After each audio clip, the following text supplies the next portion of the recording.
And welcome back, fourth and long fans. It's your footy correspondent, Coach Donnie Hess here, back with another chat. And ladies and gentlemen, I've seen this gentleman on many a YouTube show, including a really good friend of mine, the Yank on the footy, Craig Wessel. Shout out to you, Craig. Keep up the great work, sir. This gentleman has joined him for many of his footy recaps and previews of this last season. And this is a gentleman I've always wanted to talk with, Mr. Myk Aussie. Mick, great to have you on the show, sir.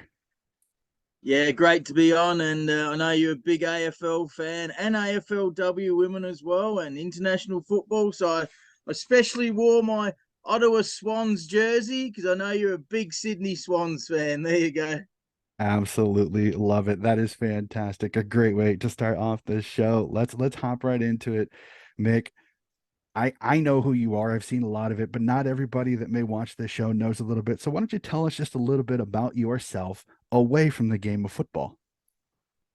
Well, I grew up in South Australia, just north of Adelaide, in a place called Gawler, and loved playing football for the Gawler South Lions. And then I went to Adelaide and played for Woodville Warriors for 3 years before the Adelaide Crows came in, and then came to Canada in 1998, managing a computer company. So I was right up with all the technology and started doing media. Got a Grey Cup CFL pass and took it to the NFL, did some NFL games, and just kept going for the last 20 years. Been doing quite a bit. Fantastic. And I love everything you do. And you've been a great addition, something fun to watch. But we do the Canadian football. Other people talk about that. I kind of want to focus on footy here because as you know, I am a footy fanatic, absolutely love the game. So I gotta ask this of all the Aussies, what's your favorite thing about footy? Oh, to play. Greatest game in the world to play. I mean, all I wanted to do as a kid was to be very good at Aussie football and tennis. And then at about 18 years old, I realized, even though I was playing pretty good tennis, I wasn't going to be pro. So I quit tennis and focused on Aussie footy. And just even in the summertime, I remember going out, just kicking goals, just getting as good as I could at Aussie football because it really is the greatest game in the world to actually play. And as you know, guys 5'6" can play, and guys 7 foot like Mason Cox can play. So you can be any height, any shape. You need to be fit, of course, but greatest game in the world to actually play. Yeah, not going to disagree with you on that. Absolutely love the game of football. So I'm gonna make you think a little bit here, sir. I want you to go back into the time machine in your head. Can you remember the earliest footballing memory? Oh, playing for Hamley Bridge Magpies, getting on the field in about grade 4, I think. They put me on a year earlier than other people, sitting in the forward pocket and being on the field for the first time at Hamley Bridge, South Australia. There you go. Fantastic. That's an awesome memory. It's always great to hear that. So I hear you were a pretty good footballer. You were decent at how far did you actually get before you retired?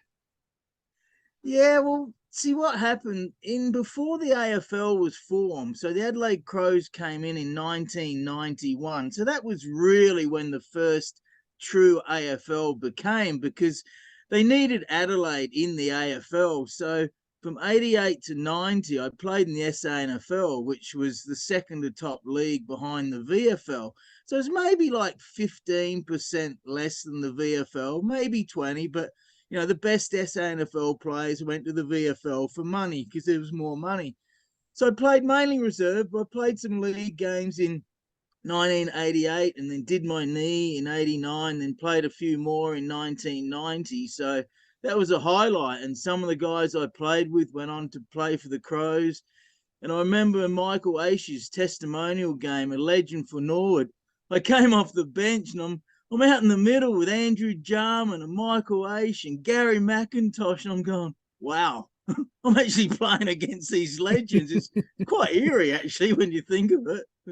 That's crazy. You're standing there looking, going, "How the hell did I get on this field? Like, why am I Yeah, here? yeah, Like, kind of. I'm just a flog compared to these guys. What the hell? Why am I here?" So that's absolutely fantastic. And again, it's that there's such a rich history of SA football. So that's awesome to hear that you made it a little ways and you have a lot of footy knowledge. So you kind of talked about it a tiny bit. how did you, an SA boy, get yourself to Canada and now become kind of this great name in CFL and NFL kind of talk on YouTube? Well, I was early 30s and I quit playing Aussie footy back in Australia. I had hamstring trouble, so I quit the Gawler South Lions. And I was actually did mechanical engineering and I was designing in 3D and AutoCAD. So then I got a good job selling the AutoCAD and computer systems. So you'd go out to an engineering company and do a quote for like 100 grand with like 10 PCs and a server and RAID and AutoCAD. It was really good. Well, then I got a manager's job in Vancouver selling the software AutoCAD, which is Autodesk, the fourth or fifth largest software company at the time. And then I just started doing media. Just loved the technology. And Vancouver, Western Canada, had high speed internet, one of the first places in the world. And we got short videos then converted into streaming video. So I really had one of the first ever true streaming video shows in sports in about July or August year 2000. So quite a while ago. So that's how it all started. Yeah, you're the veteran of something that has become a huge business in sport. Absolutely fantastic. So, as we said, your Myk Aussie gimmick is something that's very synonymous. But did you think this gimmick really helped you kind of stay into it? And then, how much footy content do you actually do for your channel nowadays? Well, my main gig that I've kept up for 20 years, actually, 2 weeks ago was the 20th anniversary. I've been on Gabriel Morency's Sports Rage, he started in Montreal, AM late night radio. Then he went to Toronto with Sirius XM and The Score. Then he went on his own, then Fantasy Sports Network, and now Sports Grid.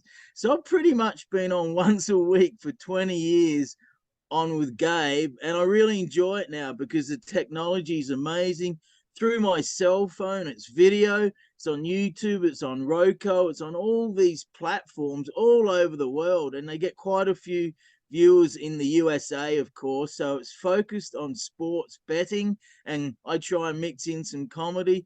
So he has me on to talk NFL picks, CFL picks, but the big one, I believe we're the only one on True TV talking AFL picks every week during the season on North American TV radio. So I'm glad he has me on for that to promote the game. Yeah, completely agree. That's fantastic. I wish there was as much as these YouTube shows are great, I just wish we could find a way to somehow syndicate radio shows with some of the footy knowledge and some of the people that do podcasts on this. There's some people that could really help put some content out there. And just one time, I just really hope this will happen soon. Who knows? Maybe we'll get a break. Maybe we'll have to see. So we'll jump into it. We've done a little bit about you personally. Let's jump into your passion. SA boy, who's your AFL club? Adelaide Crows. I'm not real happy with them lately. I haven't been a fan of their recruiting. I'm not really a fan of the coach. Hope he proves me wrong, but nah, very disappointed with the Adelaide Crows of the last, probably 4 or 5 years. I was lucky enough. One of my biggest, greatest memories is I was in the MCG when they won their first premiership the year before I came to Canada. So, long time Crows fan, but really disappointed with them lately. And I don't think their recruits, I don't think the kids coming up are as good as some of your other teams, like your Swans kids are fantastic compared to the Crows kids. Well, if you ask some people, they say that the academy system for the Swans is a super advantage. But one of the things that I usually come back with is I go, well, you also got to remember too is that with New South Wales you have NRL, and there's guys like Isaac Heaney and Callum Mills that, I mean, it's been pretty much documented. If they didn't have the Swans Academy, they'd probably be NRL players. So the argument that it's this huge advantage, not really, because my other thing is how many premierships does Sydney have since they really started the academy? Maybe one in 2012. But other than that, it's not like the Swans are the dynasty that Hawthorn and some of these teams were winning 3, 4, and 5 premierships. So again, I understand some people's arguments, but I really don't fly under that particular one myself. So we'll go to it. I know this isn't always easy, and I love asking this question because it's always fun to see your thoughts on this. Do you have a favorite player of the past? And do you have a favorite player currently on the Crows list? Oh, favorite of the past is probably a few, but I would have to go with Mark Studio, Riverland boy, South Australia from up Waikery, Renmark Way. I actually saw him play. My brother played against him when he was like 16, and his older brother was playing. And just a legend, tough guy, but not dirty, tough, but fairly, maybe got reported once or twice, but a tough, great player. Mark Studio, current player. Oh, I'm struggling. Probably Sloaney, but he's been injured.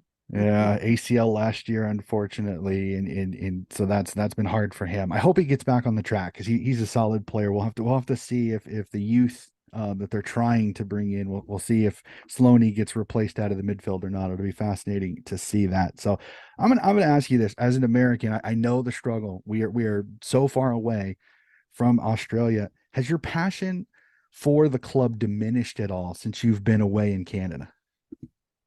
Yeah, only because they're not playing so well. but but what really does help, I mean, we're having the AFL Watch app where you can watch games live, and Friday nights, Saturday nights. It really is good timing when you get a good game on at say 8 or 9 o'clock Friday or Saturday night. But yeah, definitely, like I said, bit disappointed with the Crows the past 4 or 5 years. But being on Sportsridge has helped me as well because I like to stay on the show most of the year, and if he keeps me on mainly to talk AFL picks, that's kept my interest up. And thus, then I said, "Oh, to yank on the footy. Hey, I'm listening to all this knowledge of AFL podcasts all week. I might as well come on your show and help you out with the AFL picks." So, yeah, had a big last few years. I've kind of been even more excited about the AFL, and with the new rule changes, has improved the game as well the last year or two. Now, I was gonna say, being somebody that grew up with really kind of the olden days, do you think I think the rules have really opened up the game and really kept the scoring, kept the flow of the game? I know when the stand on the mark rule originally came out, there was many a person, in fact, I'll even raise my hand, that thought this is gonna look stupid. This is gonna make players look ridiculous. I honestly believe now that we've kind of seen 2 seasons of it, I think it's really helped the game. I think it's really opened up the flow of the game. You're seeing scoring go up a little bit. You're seeing much more ball movement. So, as somebody that played it in the olden days when it very much was one on one, you don't have the grid type of systems. Do you think the footy is better nowadays with this change of the rules? Oh, definitely the last year. Because Craig Yank on the footy often says to me, "Oh, it's the greatest game in the world." I said, "Yeah, but it used to be better years ago, and now they have improved it to try and get back somewhat to what it was." And I love the way Craig McRae, the Collingwood Magpies coach, he took the game on right from the start. He said, "We're going to take the game on," and look what happened. He adjusted to the new rules. They ran, and had a lot of success. Now you got Ross Lyon coming back to the Saints. What's he going to be, defensive minded and so forth? I don't know. I'm not keen on that hire because I like these newer, younger coaches that are taking on the rules and go, let's attack, attack, attack. Because really, from say 8 years ago till 2 years ago, it became too stagnant. Too many players around the ball, too many people out of position, and just more. I don't know, just get the ball, kicking handball. It's a pretty basic game where you kick handball, run forward like it used to be. Yeah, there was a lot of cluster, a lot of congestion, so much. It was everything was about holding the ball in a certain area and not being out of position. Where I think nowadays you have to spread out because if you get too far, one handball beats three people, and now it's one-on-ones in your defensive area. So I think it's fantastic. I think as long as the coaches don't noose the game like they have years before, where they get super defensive to try to make sure they win. But then again, though, these coaches are paid to win. I've Yeah, had this discussion with a few. I said, if you want your team to win, you can't really complain if your team wins when it comes to their tactic. And I know we want to watch scoring. That's great, but I'm one of those where don't pay your coach to win, if you only want to see scoring, because it's going to be a crapshoot if you do that. So I've always always found that kind of funny. But I agree. I think the game has really opened up. So let's go to it. You're tipping now. You're keeping an eye on it. Thoughts on last season? Because I think it was an incredible season, a fantastic year. So many great performances, so many great games. Just really quickly, your thoughts on last season in the men's competition? Yeah, it was really weird, wasn't it? I mean, you had the West Coast Eagles who absolutely crashed and burned, and it's partly their own fault for not drafting and bringing younger kids through. Then you had the Port Adelaide Power Paps, as I call them. They weren't as good as anyone thought, and I kind of loved it when they had the rough start to the season because they're the arch rival in Adelaide, of course. And then you had the Geelong Cats, who most people thought were getting old and slow, but wow, they recruited a couple of great players, including Isaac Smith, and they went on and won it all. So really exciting game. And also your Swans. I had them to come maybe fourth or fifth or sixth because I saw some improvement and some of the good young kids there. So seeing the Swans do well was great as well because I'm a bit of a Swans fan. My nephew lives there, and I've followed the Swans a bit. So interesting season and a big improvement on a few seasons ago with the new rules, like we said. Yeah, I completely agree with you. I had the same thing. I thought they had finished sixth, I think sixth or seventh the year before. I thought maybe the top four, but I wasn't real 100% sure because I had seen Melbourne was still strong coming off a premiership. I thought the Western Bulldogs, I think they were still going to be solid. There were so many different things, and I don't think anybody in the world expected Collingwood to go from 17th to the top four. But Yes. then again, no, we didn't know what Craig McRae was going to bring. We had no idea. We knew he was coming. We knew he was coming in as a coach, but we weren't 100% sure on what his tactics would be. And it took them a little while to kind of get their DNA as they did, but they became the most exciting thing to talk about those last 12 rounds of the season. It was incredible to watch this team continue to find a way to win. My one worry with Collingwood next year is now everybody knows about it. Will tactics against Collingwood change this season? Be fascinating to see, can Craig McRae make adjustments to his style as well, because teams are going to know that they're going to come with a rush at the end. Our team's going to maybe hold back a little bit come the fourth quarter to try to stifle their ability to do that. So it'll be absolutely fascinating. Again, the Cats just too good on grand final day. It was disappointing the way the Swans played in the grand final, but it was literally the worst case scenario every way. Ball bounces didn't go their way. Too many Yeah. stupid too many stupid free kicks, some horrible kicking, field kicking, which had not been an issue most of the season. And the Cats are just that darn good this year. And I loved how they took the Mickey out of the media and did the walking canes, and they like came to the facility, the retirement facility, and even Joel Selwood fell out of the thing. I thought that was absolutely hilarious. I thought that was absolutely great. It was kind of, they took the Mickey out of the media. I absolutely loved that. I had to crack up. Did you see that? Because that was gold there. Yeah, it was funny. Good on him. You know what? Real quick on the only reason you might think I'm bad here, but the only reason I didn't want the Cats to win the flag is because of Patrick Dangerfield. He should have never left the Adelaide Crows. If he didn't leave the Adelaide Crows, we might have won that 2017 premiership. Now I look at it this way. I've lived overseas for 24 years, but he had to go home and be closer to his family from Adelaide to Geelong. It's an hour flight, for God's sake. So I'm very disappointed that Patrick Dangerfield left. You should never leave the club that looked after you for so long, where you're an absolute legend. So there you go.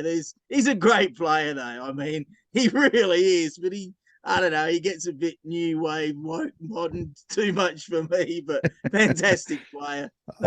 He's definitely fantastic. Like I said, it's difficult that I know as a Crows fan, but there's a little part of me that was happy he got his flag, because then people will shut up a little bit. But I can Yeah. completely see as an essay and as a Crow supporter how bittersweet that could possibly be. So, um, I got to ask again. You're watching it on the Watch AFL. Is footy still enjoyable to watch, even in Canada for you nowadays? Oh, absolutely. If the games are good. But it's like any sport. You got good games and bad games. Some of them are not that good, but the good games are fantastic, especially the MCG. I mean, some of these minor round games or early in the season, the big games, they get 90,000 people there. And Mhm. that's why I tell Gabe on Sports Grid and the guys listening on the show, it's the biggest sport in Australia.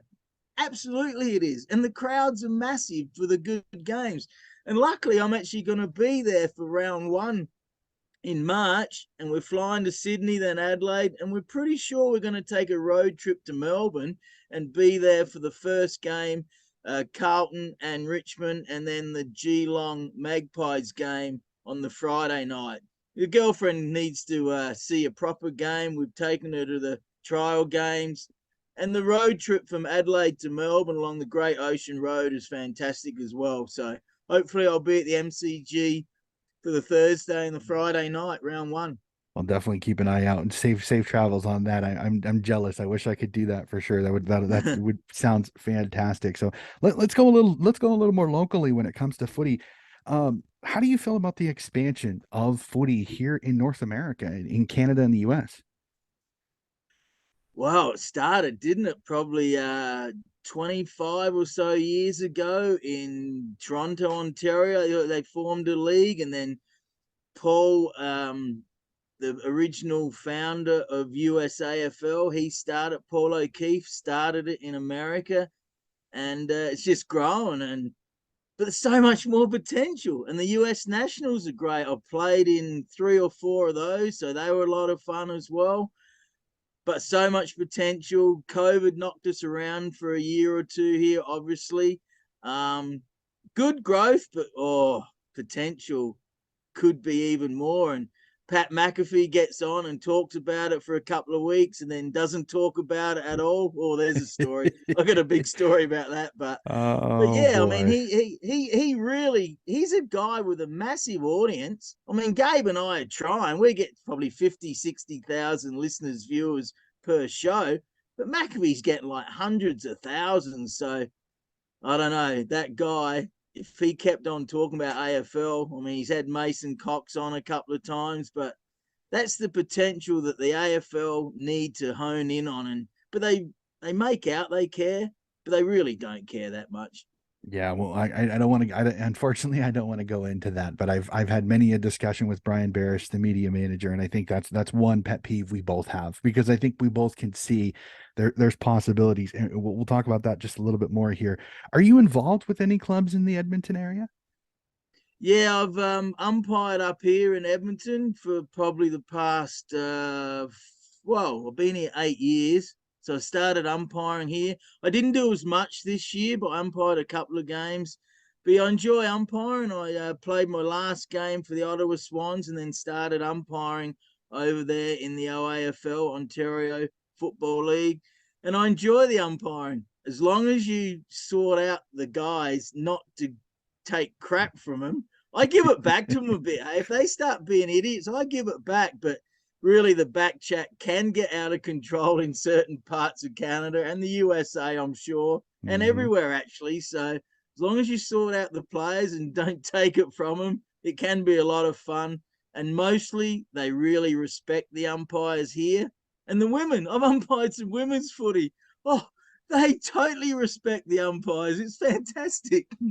Yeah, it's fantastic, and I know I've umpired a couple of times over here, and I've almost gotten so angry one time, I almost pulled my whistle off and go, if you want to umpire so damn bad because you don't like my calls, here you umpire.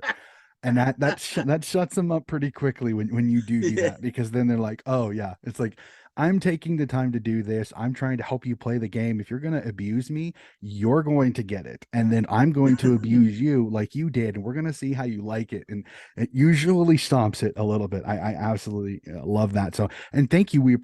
And I know, especially over here, sometimes it's hard to find umpires, so the fact that you do that, that's fantastic, and that's great on you that you do that. So I'll ask, and I know you're not going to say you're an expert, but are there any suggestions you think on how we could grow the game more here in Canada and the US? Well, I hate to say this because I had a little bit of an argument with him a while ago, Pat McAfee's the number one choice, and even Craig Hutchinson. I listened to the Sounding Board podcast with him and Damien Barrett. It's good because it's mostly AFL, but it's sports business as well, which I Mhm. really like. You know, Craig Hutchinson suggested they get McAfee down to the AFL Grand Final, pay him $1 million or whatever, and even though I had a bit of an argument with him, that's got to be a great idea. And now he's part of the Sports Grid Network, and Gabe Rentzie's on his show, so he's the obvious one. And then obviously to get on a major TV network, more Mhm. so than Fox Sports and whatever. I mean, they have the games here on TSN2, which is pretty good. They have 2 games a week on TSN2, which is equivalent to ESPN in America. So, like any sport, get on the major networks if you can, because sure, YouTube and everything's great, but really, you got to be on the big networks to really, really kick some butt. Yeah, I agree. The other thing that I love Craig's argument was is instead of playing these random poker games, just put AFL on. Get the NRL, get the AFL. If you get that, trust me, you're going to find somebody that somehow is going to be on the telly at 2 a.m. They're going to watch, they're going to go, and then they're going to tweet about it, and then they're going to find the community. And I can't tell you how many people in the U.S. that just one tweet, the USAFL account, my account with the Des Moines Roosters, or my personal account, we will reach out to you. And if you are anywhere in the country, we can find a club that's close to you to where you can have a chance to play and meet other people. And I think it's the only way to grow it. This YouTube, the YouTube channel I'm on, literally happened the same way. He tweeted about it. I responded to him on the Roosters podcast, got connected. We did a pod. Now we do a weekly podcast every week. That's literally how it goes. So it just needs that one connection, and I'm hoping that it happens soon, but we'll have to see. In fact, I've got another idea coming up here in just a second, but I want to ask this. There were talks a couple of years ago before COVID that Essendon and I think GWS, there were talks that they wanted to get a game in LA for premiership points, maybe round one. If this were to come true, even if it's not the Crows, would you find a way to go to that game? Yeah, I'd have to if it was a proper AFL round game. I mean, I've had other games overseas, and I even think in Vancouver in the late 80s they played, and I know they've played in America. But for a proper game, absolutely, because then it would get huge publicity, and guys like McAfee and Gabe and whatever could get on some big networks because they have the personality and the name to promote it even more. Yeah, 100% agree. And then another one I'm going to ask, and this is pie in the sky. I've said this in a few podcasts. I honestly think you could have a professional footy league. It may not be 18 aside. It may be a little bit like the often lauded and after oftenly crapped on AFLX. I think AFLX, if you cut the gimmick crap out of it, I think you could get a professional league over here and it could be somewhat successful. Thoughts on that? Well, my number one thought is we need to find a rich guy. We need to get someone with millions of dollars. Like, I don't know. I made a movie and I've tried to get Adam Sandler to watch it. I haven't been that lucky yet, but imagine getting someone like Adam Sandler to love Aussie football and throw in a few $1 million. He's probably got 500 million. What's $3 million to him to get something up and running? So we can talk all we want and try and try and try, but got to get sales going. Get to that rich person that's going to throw in some money. They get the publicity. They're the co-host or special guest, and they're loving it. So yeah, we got to find that rich guy. That's my belief. Yeah, 100% agree. I think it's possible with the arenas that we have, and if we played a version of AFLX without the gimmicks, I think it would work. Again, it's a pie in the sky thought process, but I've said numerous times, I think AFLX was a perfect way to get a professional league in North America and even in Europe. That would be a great way to get more people playing the game of footy, even if in a smaller scale. But I think it's definitely a possibility. So you mentioned it earlier. I am a huge advocate of AFLW. Have you been keeping an eye on AFLW? And if so, what were your thoughts on this second season in 1 year for the women this year? Yeah, absolutely. I've been a fan of the women's football here. in the US and Australia. Because honestly, when I was in high school and early 20s, no women played football. There might have been one competition in Melbourne, that was it. And then it grew a bit in Melbourne. And then when they came out the AFLW, I'm going, wow, good thinking. Um, Negative, I firmly believe they shouldn't have expanded to the full 18 teams this year. So what if Port Adelaide and the other teams aren't in? Bad luck. You got to be tough sometimes. I didn't like the expansion, but other than that, good it's on TV. Big fan of it. Kendra Hale, who played up here in Canada, she went down and played at the Bombers. So keep an eye on her and some of the other players. I know there's some USA girls down there. There's some Irish girls playing down there. So yeah, big fan, except for the too rapid expansion is my only real beef. Yeah, and I can understand that, and I think it was one of those where I think that they're trying to get it as stable as they can, and I agree. It might have been really quick. I know my club was one of those that kind of benefited from the quick expansion. We'll have to see, but I still say with the explosion of women's and youth girls clubs throughout all of the big footy states. I know what was it? I saw one time they said Victoria saw like a 300% growth. SA saw 200. WA saw Yeah. 200. Even Queensland saw like 150% growth. So there was one league I heard they were saying at one time they had three clubs. Now they have 50. So Wow. I think the pathways are there. It's just going to take some time to develop the youth. And unfortunately, until the women are full-time professional, it's going to be a struggle a little bit because New South Wales is going to struggle. They don't have a vibrant footy culture. Again, it's NRL country. I think we all kind of know that. So the two New South Wales, the two Sydney teams are going to struggle when it comes to talent. Can they bring in Victorian, Queensland, SA, WA girls to kind of help development? Because WA, SA, and Victoria, they're going to put out product. They're going to put out great players.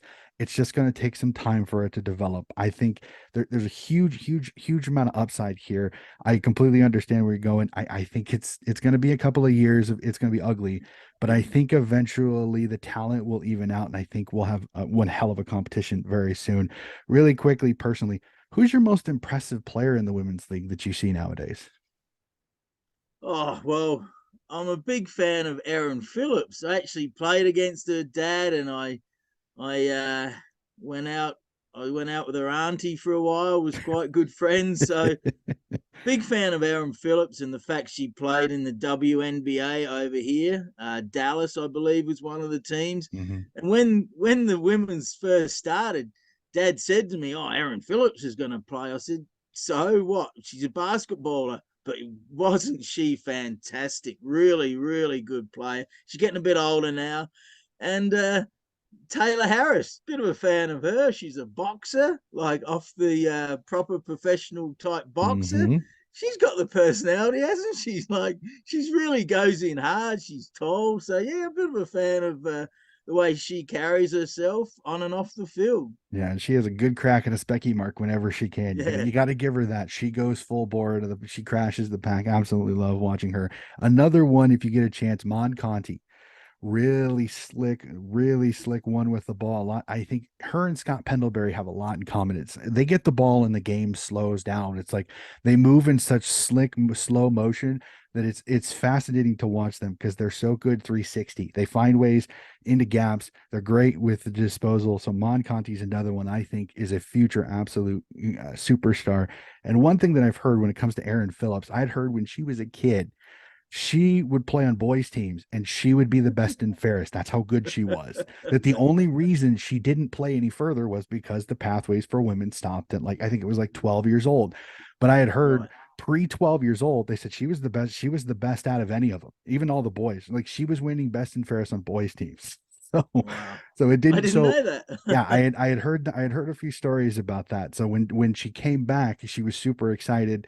I think the fact that she couldn't play for her dad's alma mater of Port was a little disappointing, but at least she got to play and she Yeah, proved why she was that good. So we'll get to it. I got some fun questions to always end it because I'm as I told many on the podcast, I want to get to Australia as soon as I can. but I'm getting some information for when I go to kind of prep me so that I know where I should sit, different places like that. But I'm gonna ask you this. I want you to put your Crows hat on for a bit. I'm gonna install you as the men's uh, list manager.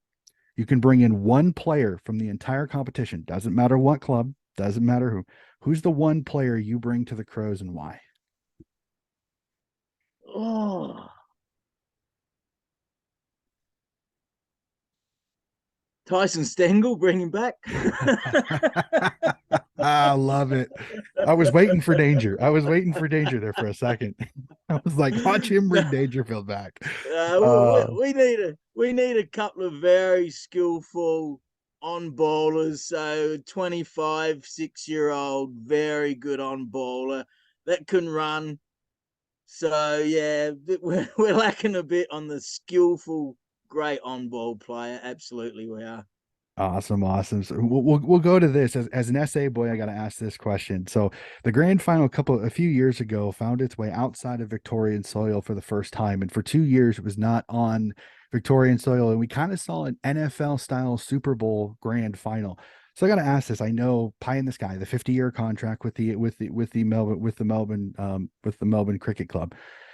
Would you be keen to see the grand final become a traveling grand final, a lot like the Super Bowl over here? Or do you like the fact that it's the MCG? Oh, I'd love to see it. Not every year, but maybe every, say, let's say 4 or 5 years. You could have it in Adelaide or Perth or Brisbane again, Sydney.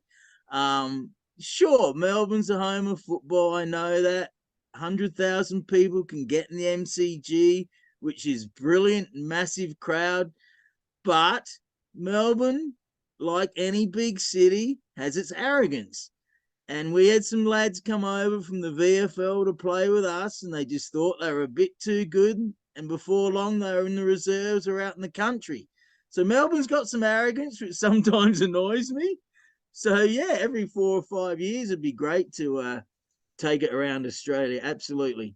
I mean, and it's one of those again. I know it's 50-year contract. It may never happen. It may stay at MCG. But I know I loved the thought process because I thought Perth did fantastic. I thought Brisbane even. I mean, yeah, Brisbane did fantastic. I know the Gabba Perth. I know they're not 100,000 people, but I still think it was a fantastic spectacle. I think it was great TV. The games were good.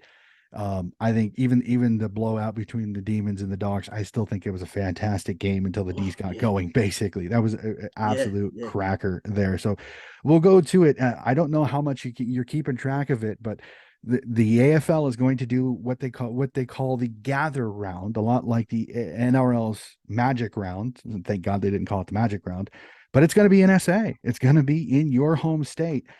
What's your thoughts on this? Yeah, like I mentioned, Craig Hutchinson, who's the boss of Sen Media in Mhm. used to be Croc Media, he's talked about that for a while over this past year, and basically got the idea from the rugby league. And then Craig has a lot of influence in media in Australia, so I believe they probably got it from him. And obviously, the South Australian government paid money to have it there.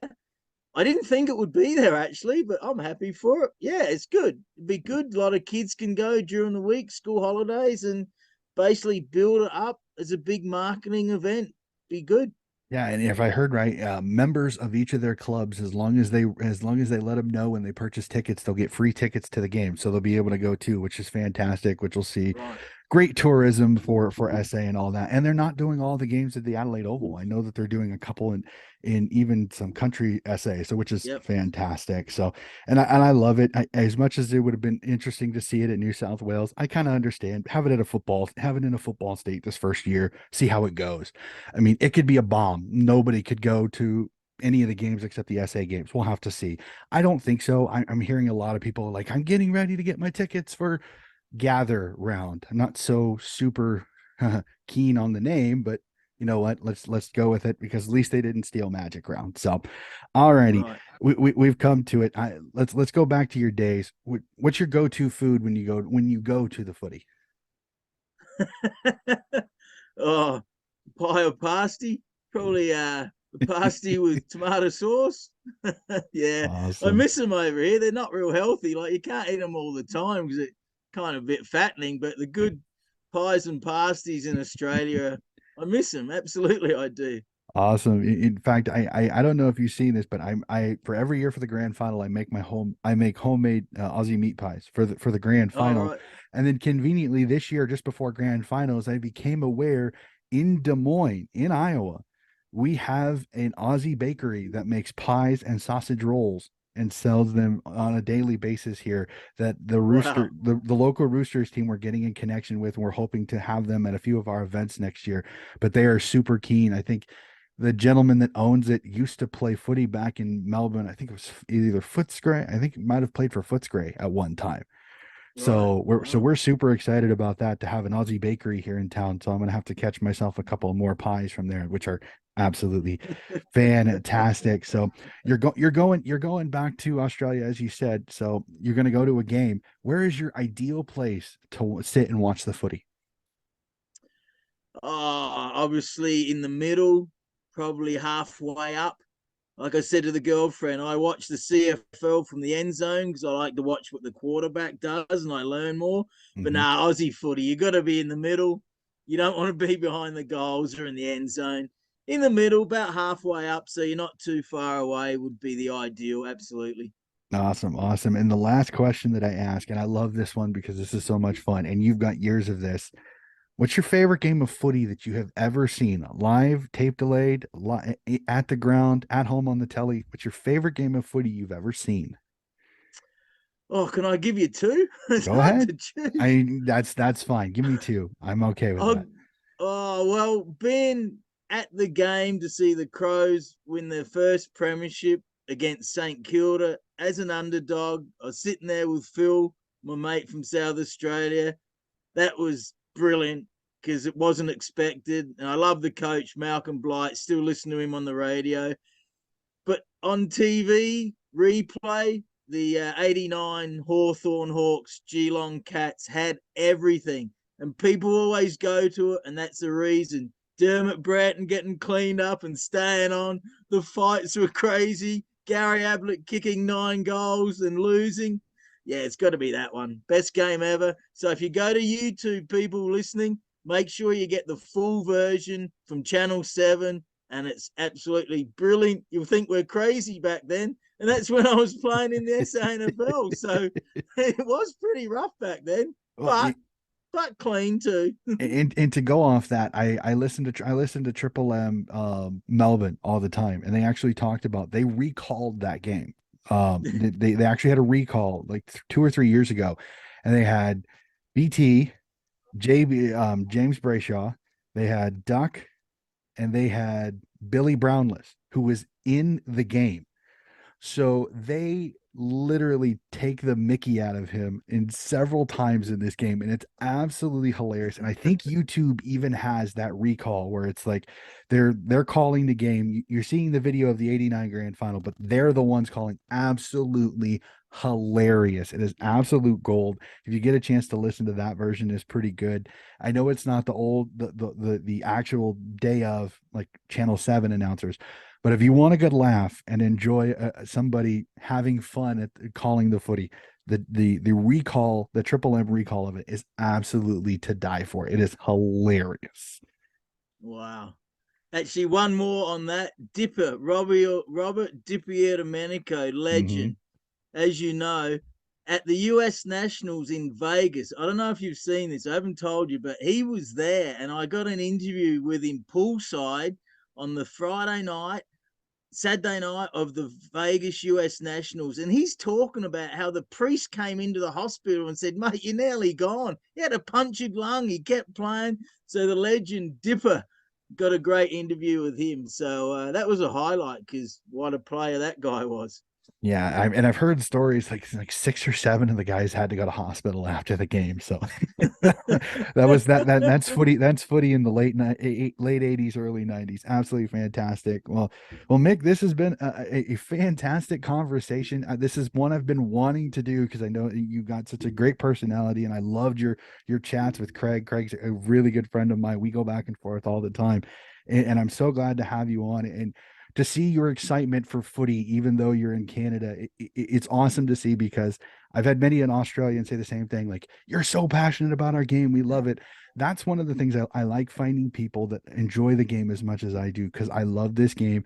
I know I caught on to it late. I caught it in the late 90s, early 2000s. Really got back into it in 2009 when I joined the Roosters here in town, and I enjoy the sport. I love what it does. I just want to see it grow. I just want to see it expand, because I think this is such a good game for camaraderie, because you gain such great friends in this, and especially over here in the US, we all kind of have to work with each other to play the game. So I absolutely love it. So finding somebody that's just as passionate about the game is fantastic. So thank you for joining me today. Yeah, it's been a lot of fun, and good on you guys, yourself and Craig and a few others that really promote the game over here. Because, like I said, it's the best game in the world to play, and it's a lot of fun to watch as well. Absolutely, absolutely. Ladies and gentlemen, that is going to do it for my chat with Myk Aussie. Again, keep an eye out for his show. We are going to continue our off-season chats. I'm again continuing to try to find podcasts from all of the different clubs to get some connections there. I'm trying to find some more AFLW chats and some more supporters to ask them what they think about their team's season and their journeys in footy. Those are coming up over the off-season till we get back to the March starting date for AFL men's. We'll be back very, very soon with another episode. Thank you for listening.